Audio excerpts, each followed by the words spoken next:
पंतप्रधान नरेंद्र मोदींचा आज महाराष्ट्र दौरा। वाशिममधल्या पोहरादेवीचं मोदी घेणार दर्शन, तर संध्याकाळी मुंबईतल्या मेट्रो 3 भुयारी मार्गाचं उद्घाटन करणार।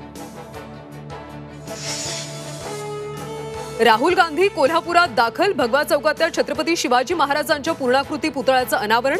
संविधान सन्मान संमेलनाला उपस्थित राहणार। मनसेकडून विधानसभेची जोरदार तयारी। राज ठाकरे आज संभाजीनगर दौऱ्यावर। मराठवाड्यातल्या 8ही जिल्ह्यांचा आढावा घेणार। हरियाणातल्या 90 विधानसभा जागांसाठी मतदानाला सुरुवात।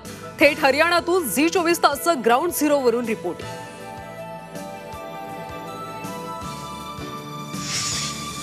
महाराष्ट्रात एनआयए आणि एटीएसची मोठी कारवाई। संभाजीनगर, मालेगाव आणि जालन्यामध्ये छापे।